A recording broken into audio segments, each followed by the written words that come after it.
राधे राधे भक्तों, बहुत बहुत स्वागत है आपका हमारे चैनल भक्ति का सार में। तो आज दुर्गा सप्तशती का 9वां दिन है। तो आइए जानते हैं निशुंभ के वध के बारे में। तो दुर्गा सप्तशती का पाठ स्टार्ट करते हैं। राजा ने कहा, हे ऋषिराज, आपके रक्त बीज के वध से संबंध रखने वाला वृतांत मुझे सुनाया। अब मैं रक्त बीज के मरने के पश्चात क्रोध में भरे हुए शुंभ व निशुंभ में जो कर्म किया वह सुनाना चाहता हूँ। महर्षि मेधा ने कहा, रक्तबीज के मारे जाने पर शुंभ और निशुंभ को बड़ा क्रोध आया और अपनी बहुत बड़ी सेना का इस प्रकार सर्वनाश होते देखकर निशुंभ देवी पर आक्रमण करने के लिए दौड़ा। उसके साथ बहुत से बड़े बड़े असुर देवी को मारने के वास्ते दौड़े और महापराक्रमी शुंभ अपनी सेना सहित चंडिका को मारने के लिए बढ़ा। फिर शुंभ और निशुंभ का देवी से घोर युद्ध होने लगा और वह दोनों असुर इस प्रकार देवी पर बाण फेंकने लगे जैसे मेघों से वर्षा हो रही हो। उन दोनों के चलाए हुए बाणों को देवी ने अपने बाणों से काट डाला और अपने शस्त्रों की वर्षा से उन दैत्यों को चोट पहुंचाई। निशुंभ ने छीर्ण तलवार और चमकती हुई ढाल लेकर देवी के सिंह पर आक्रमण किया। अपने वाहन को चोट पहुंची देखकर देवी ने अपने क्षुरप्र नामक बाण से निशुंभ की तलवार व ढाल दोनों ही काट डाली। तलवार और ढाल कट जाने पर निशुंभ ने देवी पर शक्ति से प्रहार किया। देवी ने अपने चक्र से उसके 2 टुकड़े कर दिए। फिर क्या था, दैत्य मारे क्रोध के जल भुन गया और उसने देवी को मारने के लिए उसकी ओर शूल फेंका, किंतु देवी ने अपने मुक्के से उसको चूर चूर कर डाला। फिर उसने देवी पर गदा से प्रहार किया। देवी ने त्रिशूल से गदा को भस्म कर डाला। इसके पश्चात वह फरसा हाथ में लेकर देवी की ओर लपका। देवी ने अपने तीखे बाणों से उसे धरती पर सुला दिया। अपने पराक्रमी भाई निशुंभ के इस प्रकार से मरने पर शुंभ क्रोध में भरकर देवी को मारने के लिए दौड़ा। वह रथ में बैठा हुआ उत्तम आयुधों से सुशोभित अपनी 8 बड़ी बड़ी भुजाओं से सारे आकाश को ढके हुए था। शुंभ को आते देखकर देवी ने अपना शंख बजाया और धनुष की टंकोर का भी अत्यंत दुस्सह शब्द किया। साथ ही अपने घंटे के शब्द से, जो कि संपूर्ण दैत्य सेना के तेज को नष्ट करने वाला था, संपूर्ण दिशाओं में व्याप्त कर दिया। इसके पश्चात देवी के सिंह ने अपनी दहाड़ से, जिसे सुने बड़े बड़े बलवानों का मद चूर चूर हो जाता था, आकाश, पृथ्वी और 10 भुजाओं को पूरित कर दिया। फिर आकाश में उछलकर काली ने अपने दांतों तथा हाथों को पृथ्वी पर पटका। उसके ऐसा करने से ऐसा शब्द हुआ जिससे कि उससे पहले के सारे शब्द शांत हो गए। इसके पश्चात शिवदूती ने असुर के लिए भय उत्पन्न करने वाला अष्टहार किया, जिसे सुनकर दैत्य थर्रा उठे और शुंभ को बड़ा ही क्रोध हुआ। फिर अंबिका ने उसे, अरे दुष्ट, खड़ा रह कहा तो आकाश से सभी देवता जय हो बोल उठे। शुंभ ने वहां आकर ज्वालाओं से युक्त एक अत्यंत भयंकर शक्ति छोड़ी, जिसे आते देखकर देवी ने अपने मोहल्ला नामक शक्ति से काट डाला। हे राजन, फिर शुंभ के सिंहनाद से तीनों लोक व्याप्त हो गए और उसकी प्रतिध्वनि से ऐसा घोर शब्द हुआ जिससे सुनने पहले सब शब्दों को जीत लिया। शुंभ के छोड़े बाणों को देवी ने, अपने देवी के छोड़े बाणों को शुंभ ने अपने बाणों से काट सैकड़ों और हजारों टुकड़ों में परिवर्तित कर दिया। इसके पश्चात जब चंडिका ने क्रोध में भर शुंभ को त्रिशूल से मारा तो वह मूर्छित होकर पृथ्वी पर गिर पड़ा। जब उसकी मूर्छा दूर हुई तो वह धनुष लेकर आया और अपने बाणों से उसने देवी काली तथा सिंह को घायल कर दिया। फिर उस राक्षस ने 10,000 भुजाएं धारण करके चक्रादि आयुधों से देवी को आच्छादित कर दिया। तब भगवती दुर्गा ने कुपित होकर अपने बाणों से उन चक्रों तथा बाणों को काट डाला। यह देखकर शुंभ हाथ में गदा लेकर चंडिका को मारने के लिए दौड़ा उसके आते ही देवी ने तीक्ष्ण धार वाले खड्ग से उसकी गदा को काट डाला। उसने फिर त्रिशूल हाथ में ले लिया।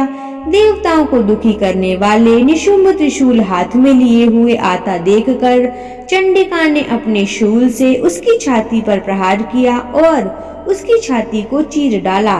शूल विदीर्ण हो जाने पर उसकी छाती में से एक उस जैसा ही महापराक्रमी दैत्य ठहर जा कहता हुआ निकला। उसको देख कर देवी ने बड़े जोर से ठहाका लगाया।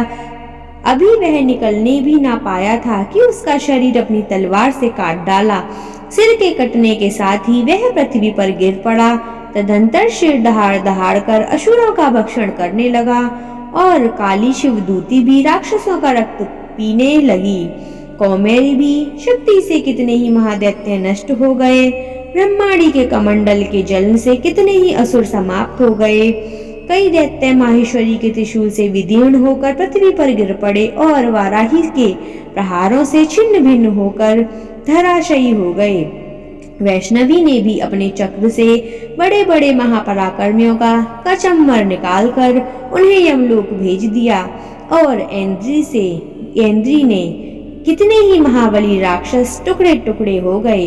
कई दैत्य मारे गए, कई भाग गए। कितने ही काली शिवदूती और सिंह के भक्षण कर लिए। तो यहाँ पे हमारा 9वां अध्याय समाप्त होता है। 10वां अध्याय शुरू करते हैं। शुंभ वध। महर्षि मेधा ने कहा, हे राजन, अपने प्यारे भाई को मरा हुआ तथा सेना को नष्ट हुई देखकर क्रोध में भरकर दैत्यराज शुंभ कहने लगा, दुष्ट तुर्गे, तू अहंकार से गर्व मत कर, क्योंकि तू दूसरों के बल पर लड़ती है। देवी ने कहा, हे दुष्ट, देख मैं तो अकेली ही हूँ। इस संसार में मेरे सिवा दूसरा कौन है? यह सब मेरी शक्तियाँ हैं। देख, यह सब की सब मुझ में प्रविष्ट हो रही हैं, लीन हो गई हैं और देवी अकेली रह गई। तब देवी ने कहा, मैं अपनी ऐश्वर्य शक्ति से अनेक रूपों में यहाँ उपस्थित हुई थी। उन सब रूपों को मैंने समेट लिया है। अब अकेली ही यहाँ खड़ी हूँ, तू भी यहीं ठहरो। महर्षि मेधा ने कहा। तब देवताओं तथा राक्षसों को देखते देखते देवी तथा शुंभ में भयंकर युद्ध होने लगा। अंबिका देवी के ने सैकड़ों अस्त्र शस्त्र छोड़े। उधर दैत्यराज ने भी भयंकर अस्त्रों का प्रहार किया प्रारंभ कर दिया। देवी के छोड़े हुए सैकड़ों अस्त्रों को दैत्यों ने अपने अपने अस्त्रों द्वारा काट डाला। इसी प्रकार शुंभ ने जो अस्त्र छोड़े उनको देवी ने अपनी भयंकर हुंकार के द्वारा ही काट डाला। दैत्यों ने जब सैकड़ों बाण छोड़कर देवी को ढक दिया तो क्रोध से भरकर देवी ने अपने बाणों से उसका धनुष नष्ट कर डाला। धनुष कट जाने पर दैत्येंद्र ने शक्ति चलाई, लेकिन देवी ने उसे भी काट कर फेंक दिया। फिर दैत्येंद्र चमकती हुई ढाल लेकर देवी की ओर दौड़ा, किंतु जब वह देवी के समीप पहुंचा तो देवी ने अपने तीक्ष्ण बाणों से उसकी चमकने वाली ढाल को भी काट डाला। फिर दैत्येंद्र का घोड़ा मर गया, रथ छूट गया, सारथी मारा गया। तब वह भयंकर मुद्दर लेकर देवी पर आक्रमण करने के लिए चला, किंतु देवी ने अपने तीक्ष्ण बाणों से उसके तुदंदर को भी काट डाला। इस प्रकार दैत्य ने क्रोध में भरकर देवी की छाती में बड़े जोर से एक मुक्का मारा।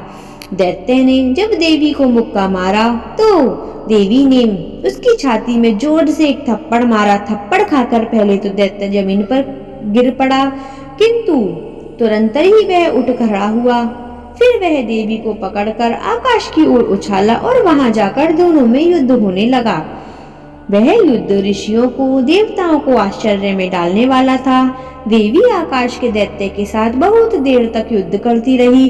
फिर देवी ने उसे आकाश में घुमाकर पृथ्वी पर गिरा दिया।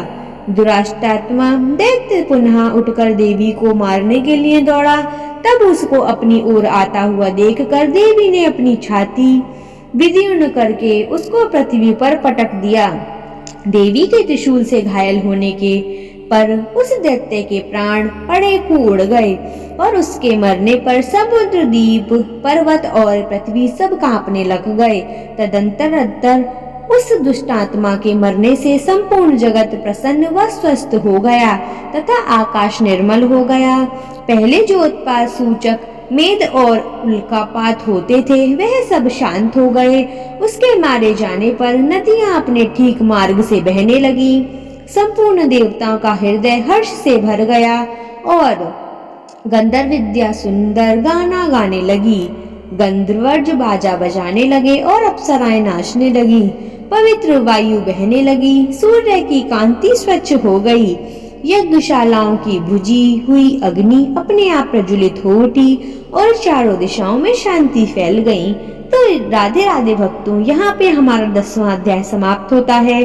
तो आज हमने 9वां और 10वां अध्याय दोनों अध्यायों का श्रवण किया और आपने सुना। तो आशा करते हैं कि आपको यह अध्याय समझ में आया होगा और आपने ध्यान पूर्वक इसको सुना होगा। तो हम 11वें अध्याय के साथ आपको कल मिलते हैं सुबह 4:30 बजे। 11वें अध्याय को भी देखना ना भूलें। जय माता दी भक्तों, राधे राधे। माता रानी की कृपा आप सब पर बनी रहे। आपका दिन मंगलमय और शुभ हो।